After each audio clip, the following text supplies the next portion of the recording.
Assalamualaikum warahmatullahi wabarakatuh.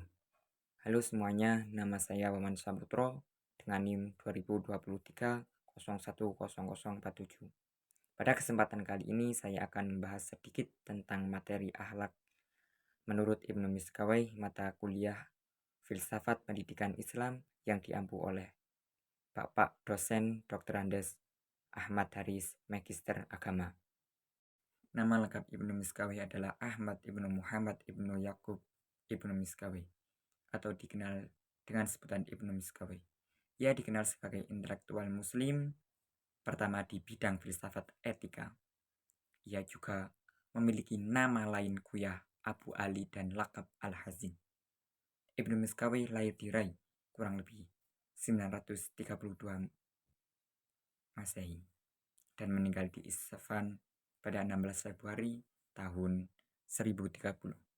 Ia hidup pada masa Daulah Bani Abbasiyah dalam pemerintahan Buayyih 632 sampai 1602 Masehi, yang para pemukanya penganut Syiah Zaidah. Dalam bidang pekerjaannya, Ibnu Miskawai adalah bendaharawan, sekretaris, pustakawan, dan pendidikan anak pada pemukau dinasti Buayyih. Selain akrab dengan penguasa, ia juga banyak bergaul dengan ilmu seperti Abu Hayyan At-Tauhidi, Yahya Ibnu Adi, dan Ibnu Sina. Selain itu, Ibnu Miskawai juga dikenal sebagai sejarawan besar yang kemasyhurannya melebihi para pendahulunya.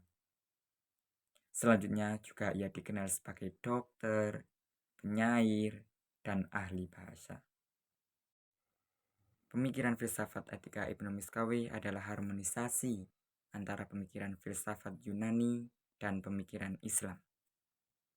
Konsep-konsep etika dari Plato dan Aristoteles yang diramu oleh ajaran dan hukum Islam serta diperkaya dengan pengalaman hidup pribadinya dan situasi zamannya. Pengaruh pemikiran Aristoteles pada Ikhwan As-Sofa yang kemudian diadopsi oleh Ibnu Miskawai untuk kemudian dikembangkan lebih lanjut menjadi teori kenabian. Sebagaimana Aristoteles, Ibnu Miskawai menganggap kebahagiaan seada sebagai puncak kebahagiaan manusia. Ibnu Miskawai juga mengidentifikasikan bahwa kebahagiaan adalah akhir dari realisasi kekhalifahan Tuhan.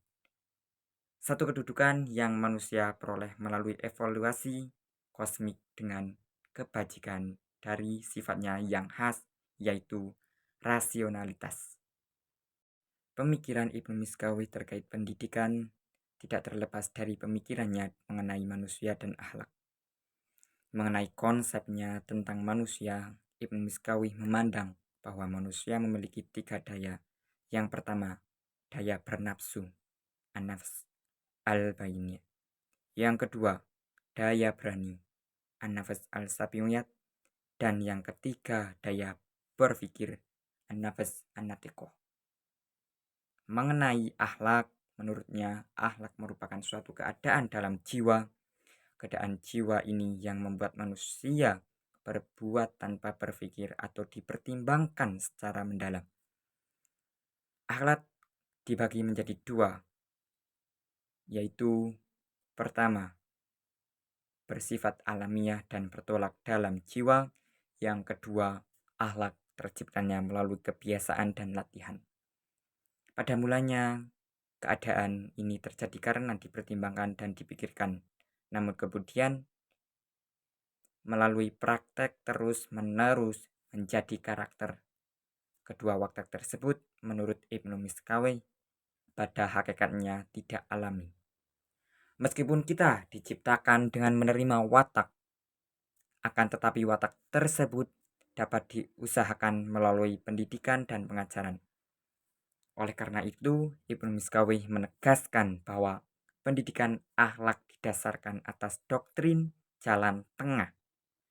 Menurutnya, jalan tengah diartikan sebagai keseimbangan, moderat, harmoni, utama, mulia, atau posisi tengah antara 2 ekstrim baik dan buruk. yang ada dalam jiwa manusia. Yang cukup efektif dalam membentuk akhlak adalah melalui pembiasaan. Seseorang akan melakukan sesuatu yang dibiasakan atau sesuatu yang diperintahkan oleh orang tuanya untuk membiasakannya, walaupun ia tidak sepenuhnya tahu makna yang sebenarnya ia lakukan. Tetapi proses pembiasaan itu yang menjadi awal dari sebuah pembentukan akhlak. Dalam proses pembiasaan berfungsi sebagai perekat antara tindakan akhlak dan diri seseorang. Semakin lama seseorang mengalami suatu tindakan, maka tindakan itu semakin rekat dan akhirnya menjadi suatu yang tidak terpisahkan dari diri dan kehidupannya. Bagian-bagian terpenting juga dari pemikiran filosofi Ibnu Miskawai ditunjukkan pada etika dan moral. Ia seseorang moralis dalam arti sesungguhnya. Masalah moral ia bicarakan dalam 3 bukunya. Yang ke-1, Tartib Asy'adah. Yang kedua, Tahzib al-Akhlaq. Dan yang ketiga, Jawadah Khairat. Ibnu Miskawih bukan sekedar filosof muslim yang sangat peduli dengan etika, melainkan juga karena filsafat mengandung ajaran-ajaran etika yang sangat tinggi. Konsep-konsep moral Ibnu Miskawih sangat berhubung erat dengan masalah ruh. Ia mempersamakan pembawaan ruh dengan kebijakan yang mempunyai 3 macam pembawaan. Yang ke-1, rasionalitas. Yang kedua, keberanian. Dan yang ketiga, hasrat. Tetapi di samping itu, ruh juga mempunyai 3 kebajikan yang sangat berkaitan, yaitu 1, kebijaksanaan, keberanian, dan kesederhanaan.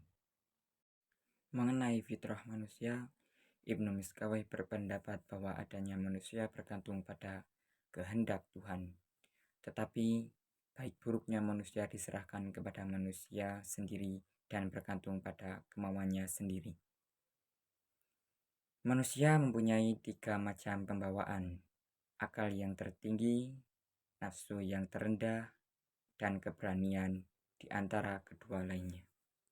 Dalam masalah etika, Ibnu Miskawih berpendapat bahwa kebaikan terletak pada segala yang menjadi tujuan, dan apa yang berguna untuk mencapai tujuan tersebut adalah baik juga. Menurut Ibnu Miskawih, ada 4 kebaikan pokok, antara lain kearifan, kesederhanaan, keberanian, dan keadilan. Semuanya bertindak selaras, tidak saling kontradiksi. Ada beberapa perkara yang menguatkan pendidikan akhlak dan meninggikannya, antara lain meluaskan lingkungan pikiran, berkawan dengan orang yang terpilih, membaca dan menyelidiki perjalanan para pahlawan dan yang berpikiran luar biasa, mewajibkan dirinya melakukan perbuatan baik bagi umum, menundukkan jiwa. Demikian beberapa hal yang bisa saya sampaikan tentang materi akhlak menurut Ibnu Miskawih. Saya mohon maaf yang sebesar-besarnya apabila ada tutur kata yang kurang berkenan. Sekian, terima kasih. Wassalamualaikum warahmatullahi wabarakatuh.